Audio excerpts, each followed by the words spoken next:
Ay, andito. Teka lang. Ang swerte mo talaga dahil magaling ka lang sa chess. Hindi ko na lang pinansin ng kaklase ko nun at umalis na lang ako sa classroom ko. Jella, pwede bang last na lang natin to? Ha? Bakit naman? Kasi napupunta na sa akin atensyon ng mga klase ko. Paano napupunta sa'yo yung attention? Nabubuli na kasi ako. Kasi kasama daw kita.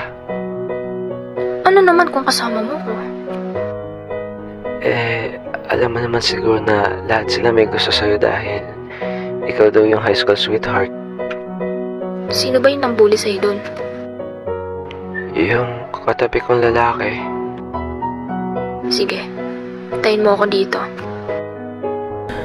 Hindi ko alam kung saan siya pupunta nun, pero tinry ko bumalik sa classroom ko para marinig ko anong gagawin niya dun.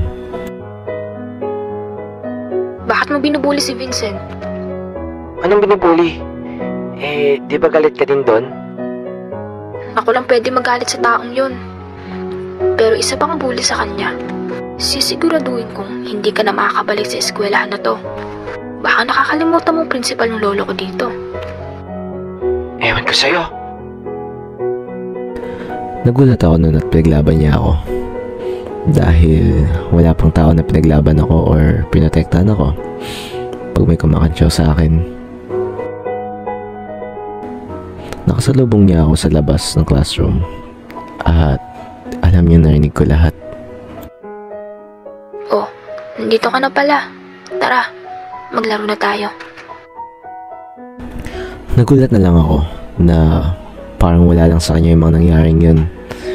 Dahil akala ko galit siya sa akin. Pero unti-unti nagiging mabait na yung pakikitungo niya sa akin. Ano ba yan? Talo na naman. Gusto mo pa ba na isa pang round? Hindi na. Magpahinga ka na. Aayusin ko lang itong mga gamit ko, tas ihahatid na kita. Sige po. Salamat.